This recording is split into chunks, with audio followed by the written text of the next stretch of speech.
तरंग से हजारों कबीर मरते और मिटते हैं। वह कबीर जो स्वयं गर्भ यौन से जन्म लेने। तो शक्ति पुत्र जी, तुम्हें एक बानी बात करा देते हैं कि जो कबीर परमात्मा आएगा, पानी से पैदा नहीं, श्वासा नहीं शरीर, अन्न आहार करता नहीं, ताका नाम कबीर। कबीर परमात्मा है जो पानी से पैदा नहीं हुआ है, श्वासों वाला शरीर उसको नहीं है। तो मूर्ख जी, आइए आपको दिखाते हैं कुछ वीडियो में प्रमाण। रामपाल जैसे धर्मगुरु चाहिए जो कि सनातन धर्म में शास्त्रों की स्थिति इस प्रकार। तो हाँ शक्ति पुत्र, हमें तो संत रामपाल जी महाराज जैसा ही गुरु चाहिए। तुम्हारे जैसे पाखंडी धूर्त गुरु नहीं चाहिए जो बिना समझे सोचे किसी के बारे में गलत बताते हैं। कभी कबीर सागर पढ़ के देखो अंधे, फिर तुम्हें पता लगेगा कबीर ही परमात्मा है। वेदों में प्रमाण है, कबीर साहब भगवान है। आइए इस शक्ति पुत्र पाखंडी को दिखाते हैं कबीर सागर और कबीर साहब के बारे में। कबीर कौन है? कबीर ही परमात्मा है। इस मूर्ख को दिखाते हैं। इस वीडियो में बने रहिए, देखिए आगे इस वीडियो में। हिंदू धर्म के पवित्र 4 वेद यानी ऋग्वेद, यजुर्वेद, सामवेद तथा अथर्ववेद, ये चारों वेद प्रभुदत्त हैं। पूर्ण ब्रह्म परम अक्षर ब्रह्म कबीर परमात्मा ने सूक्ष्म वेद जिसमें चारों वेदों वाला ज्ञान भी था, इन चारों वेदों को क्षर पुरुष अर्थात गीता ज्ञान दाता, जिसे ब्रह्म भी कहते हैं, इसके अंतःकरण में फैक्स कर दिया था। जैसे आज वर्तमान में हम एक दूसरे को ईमेल कर देते हैं।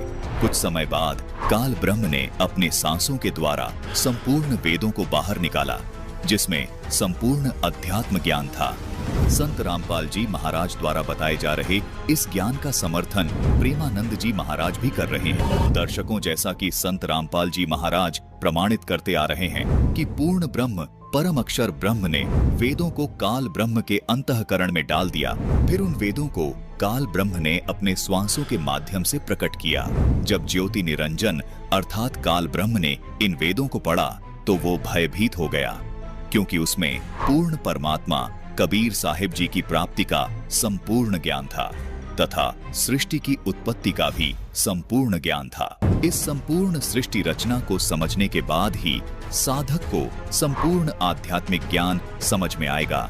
उसके बाद ही साधक के संपूर्ण आध्यात्मिक सवालों के जवाब मिल पाएंगे, जिन सवालों के जवाब की तलाश वो वर्षों से कर रहा है। दर्शकों, यह काल ब्रह्म नहीं चाहता कि मेरे अंतर्गत किसी भी प्राणी को पूर्ण परमात्मा की प्राप्ति का ज्ञान हो जाए, तथा ये ऐसा भी नहीं चाहता कि मेरा भेद किसी को भी पता चले कि वास्तव में मैं ही काल हूँ। ये नहीं चाहता कि किसी भी प्राणी को ये पता चले कि मुझे मेरी ही गलती के कारण 1 लाख मनुष्य शरीरधारी प्राणियों को खाने का श्राप लगा हुआ है, क्योंकि यदि और प्रमाणित शास्त्र केवल वेद और गीता जी ही हैं, क्योंकि ये सच्चिदानंद घन ब्रह्म यानी परम अक्षर ब्रह्म के द्वारा काल ब्रह्म को दिया गया ज्ञान है, जो सत्य है परंतु संपूर्ण नहीं है। तो दर्शकों, आपको यह तो स्पष्ट कर ही दिया है कि वेदों और गीता जी का ज्ञान पूर्ण परमात्मा का दिया हुआ है। इसलिए प्रमाणित शास्त्र केवल वेद और गीता जी ही हैं। इसलिए वेद और गीता जी के आधार से भक्ति करने से ही साधक